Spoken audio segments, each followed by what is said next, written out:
Well, good morning, everybody. Hope you're having a good day. It's a Thursday morning. We've got just a couple of hours this week to try and get up in the mountains. So we're going to try and take advantage of it today. We're supposed to have good weather today. I wanted to get you more details about a new thing we're doing called Shed or Consequences. I mentioned on the last video, and fortunately I did find a shed on the last video, so we ended up not having to do it. But basically the idea behind it is if I go out on a shed hunting trip and I don't find anything, if I get skunked, then when I get home, I'm going to play Shed or Consequences. And so my kids have put together about 15 different dares, if you will, or challenges, things that they know I would not enjoy, and I'll have to pick from those and carry one of those out when I get back from a shed hunt where I get skunked. So for example, one of them might be to drink a glass full of pickle juice, or one of them might be to eat 5 olives, one off of every finger, because I hate olives. So anyway, we're going to try and do that. That way if I go out and don't find anything, I know when I don't find stuff, the videos aren't, quite as exciting, obviously, so maybe the humor of having to fulfill one of those challenges that aren't enjoyable would make up for not finding any antlers. So anyway, if I don't find anything today, then we'll do Shed or Consequences when I get home. The area that I'm going to today, a lot of guys have already picked through, I'm sure. This is one of the more popular areas to go in the valley. But I'm going to try and find some elk sheds. That's kind of my target.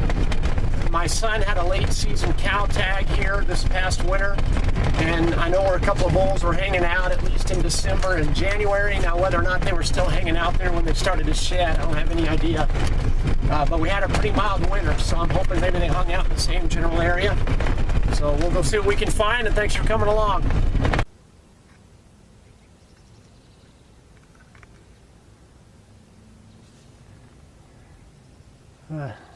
Just spooked up about 6 deer down below me. See them walking away. I haven't found any sheds yet. I've got turkeys going off on the ridge behind me, and then those 6 deer working up these pines. The weather is great, no wind, sunny. It's just a beautiful day, and just beautiful to be up here.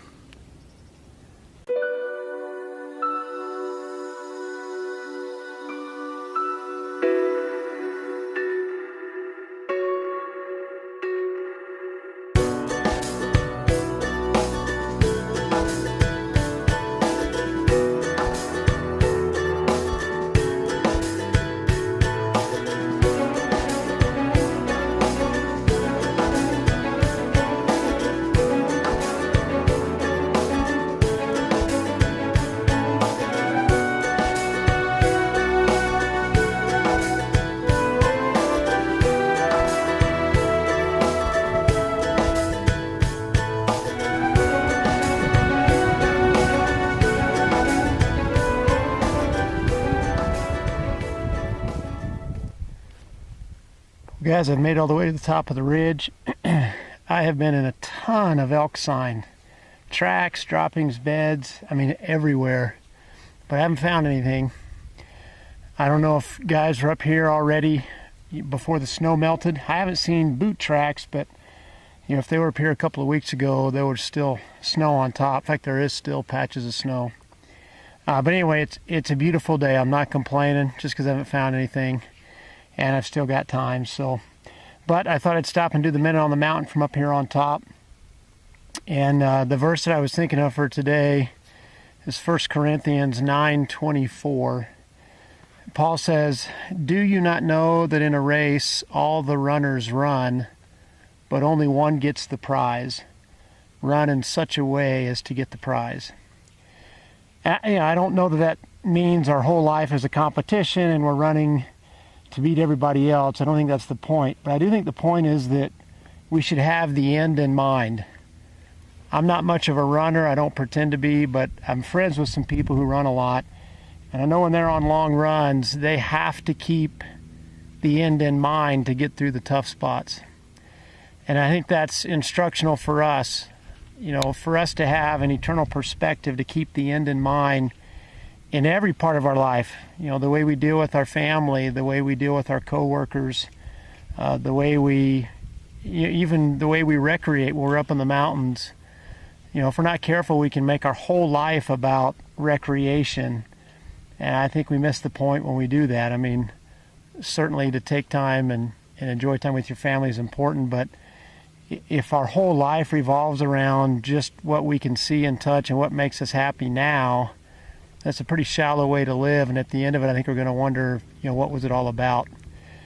But I think if we run as to win the race, if we run with the end in mind, if we have an eternal perspective, when we get towards the end of our life, we're going to feel like we've ran the race well. So that's the thought for today. I appreciate you guys coming along. Thanks for everybody who has subscribed. Thanks for all of you guys who've commented on videos or liked videos. I sure appreciate it. And hopefully you're having a good day today, whatever you're doing.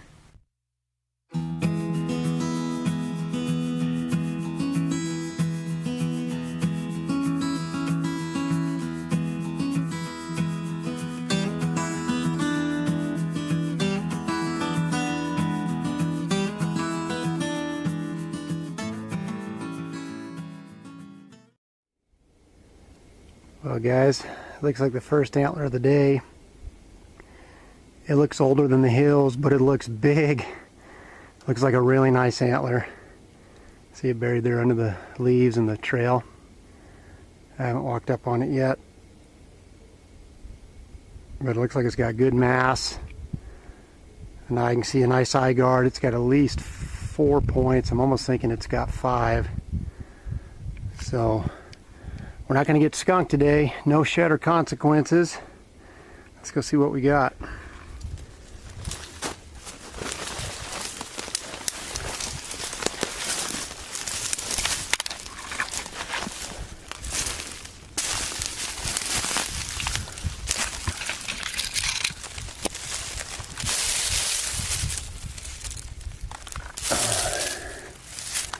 Oh man, look how palmated that thing is.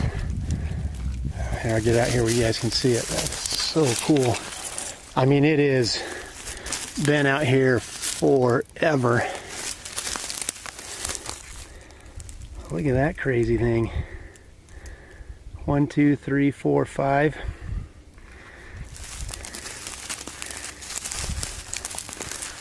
Non-typical. Look at that.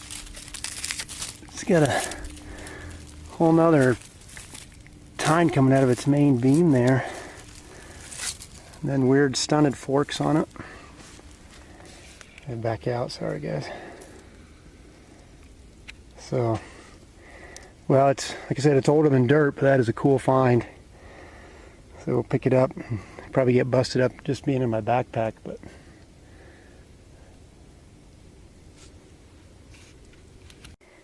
well guys, what do you think? I need some help here. I think I just found my first moose shed ever. I mean, it's small, but I mean, it's so palmated. Look how flat it is. Here's where the burrs were. It's been chewed up right here on the end. But you can still see part of the burr right there. And I mean, that is so flat. I mean, it's got to be what that is, isn't it? A little piece of a moose antler. I mean, I can't imagine it's an elk. It's certainly not a deer, and it's just super flat. So please comment for you guys who've found moose sheds. I mean, it's tiny, but I gotta think that's what it is, a piece of a moose antler. So let me know. Comment and let me know. But if so, that is, man, I am ecstatic if that's what it is, because like I said, I've never picked up a moose shed at all, even though this is tiny and busted off. So please comment for you guys who know if that's what it is for sure. I would appreciate it. That's what I'm assuming that it is. So that's the second piece of antler we found. Found that super old chalky deer shed, and now this. Oh man, what a shame. Look at this nice 3-point deadhead.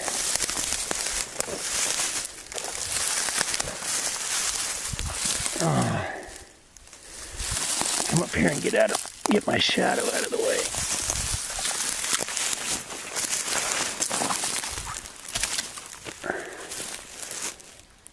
Oh man, that is the pit. I hate finding big bucks that are winter killed. He's really wide for, I mean, I know there's bigger deer, but for public land in northern Utah where I am, that deer is really wide. Like oh nope, I'm not gonna, I was gonna say I'm gonna measure him, but I don't have my tape with me, so. And I can't take him home. Unfortunately, you can't keep the deadheads in Utah, so he'll have to stay up here, but I guess I could take a GPS coordinate and report it, but to be honest with you, I'm way up here and I don't feel like coming all the way back up just to grab one set of buck antlers. So, but boy, that's a really nice deer. Hopefully you guys can see it. I'm standing in the sun, so it's hard to see in my viewfinder. I just found this thing literally 6 yards from that moose antler. So that's a cool little spot right here.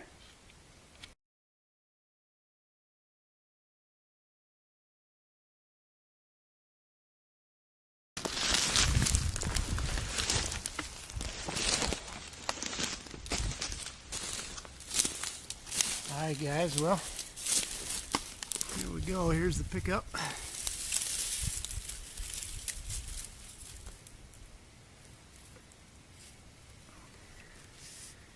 I'm guessing it's last year's. I don't think it's a brown. I think it's hard white. It's not real. It's not chalky. There's a burr, the base, a little 5-point.